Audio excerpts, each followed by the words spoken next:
Hello everyone. So I thought I'd make a video about living in the flow and how that has really helped me in my life, and hopefully by me sharing my experience it'll help you too. I was a planner. I had planner, or you can call me a control freak. I had to know everything that was going to happen in my life from the minute I woke up to the minute that I went to bed. I had everything planned. Most of it was around food and exercise. I had an eating disorder most of my life, and I let that dominate everything. I let that be the priority over living. And really, what had happened was I blocked anything new from coming into my life. I blocked any type of growth experiences and fear of failing. But we always, we're always growing.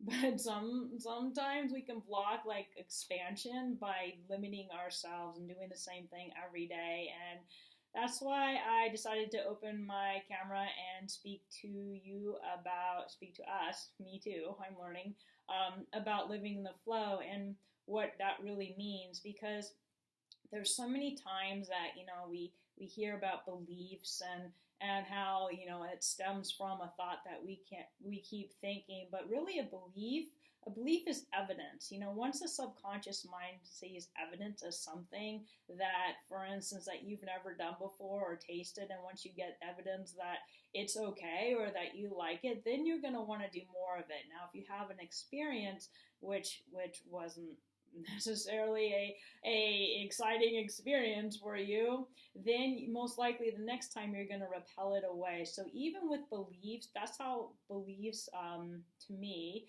that's the meaning of beliefs for me. And that's another thing with meanings. There's so much that we learn from other people about what things mean, and we really don't go inside and ask ourselves, hey, what does this mean to me? And these past few years, I've been like recreating my life in that way, and recreating how I want to feel about things and what things mean to me, and even words. I don't go to the dictionary. I go to my higher self and I ask my higher self what words mean, and it's been such a more beautiful and relaxing way to live. And at first, I didn't trust myself. I didn't trust the information that was flowing through me, but now that's all I go to. I don't really follow teachings. I open myself up to my higher guidance, and I ask the wisdom to flow through me, and it does. And I love being divinely guided on this journey. And to me, that's what living in the flow is, and really being open and receptive to what information comes from the source that I am connected to, which we all have. I say, let go of the thoughts in the mind, and divine wisdom is what you'll find. And it's true, because, it's the conditioning that blocks us from really listening. Now, I'm not saying all conditioning is bad, because some of it might be serving you, but I invite you to look at it and see how it's serving you, and notice how your life is.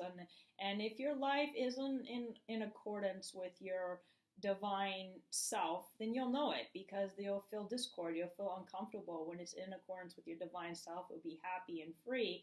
And a lot of times there's this idea of what the world, the worldly standards, and we follow that. And sometimes we think like, hey, this is cool because I'm fitting into the world in the way that my beliefs and my rules say I should. And sometimes even fitting into the world can be a disconnect from who we truly are, because there's a difference between physical world success and spiritual success. And only know the discernment between that. And there's a lot of things that we compensate for, meaning like if we don't feel good enough, we'll compensate for trying to get more money or trying to achieve things. And I'm not saying there's anything wrong with that, but only deep inside if you're running from the idea that you're not good enough and trying to compensate, or if it's a bonus in addition to feeling good and wanting to experience the wholeness and the beauty of this life experience and the richness. And there's a full package there. And the thing is, we came here to learn, grow, and heal, and evolve, and do all that fun stuff, and to also enjoy this experience. So it's finding that balance. It's finding that way that you can continue. We're all doing this, continuing to clear away anything that no longer serves us. And it's not that we look for it. Trust me, you'll get triggered in the world. It's an ongoing thing, and people come into our lives to help us heal.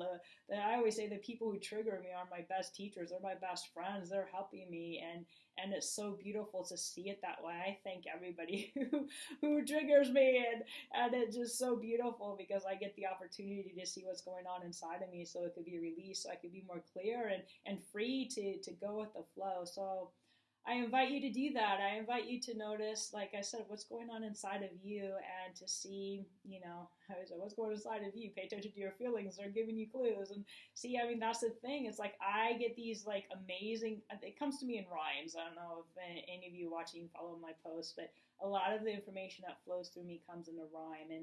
And it's beautiful because it's not using my head. I'm not thinking. In fact, I don't think much anymore. Wisdom, whatever you want to call it, information, exciting material, whatever you want to call it, just flows through me, and I'm just loving it. And my wish for you is that you find your connection to the divine, that you listen to that source that's guiding, leading, and directing your life, and that you enjoy everything about you and everything about this life experience. There are no good or bad experiences. Everything is just an experience that we're having here. It's always the judgments and the labels that we put on them that makes us feel good or bad. And there's really, like I said, everything is perfect. Even when I was going out of rehab for 23 years with the anorexia was a catalyst to help me find more about myself. And you can't take, if you can, but I don't think it's very helpful to take away something from someone when they're not ready. A lot of people think or see from the human eye, and they think like, oh my God, this person has the illness, let's take it away. This person has an addiction, let's take it away, let's take it away. But until that soul is ready to give it up, taking it away from them actually disrupts their journey. It disrupts what they're here to learn, and everything is serving. So that's my perception. It's just how I feel and what I've experienced through my own journey. So I hope this video inspired you in one way or another. Feel free to go back and listen to it, because I don't really remember what I said. So I wanted to cap it off with something that I said, but I totally don't know. That's the beauty too. It's like I have a great forgettery, and I love it. I'm just living in the moment and living in the flow, and hopefully you'll be able to do that too if you're not already. All right, be easy on you, be gentle with you. This is a process. We're all learning and growing together. I love you.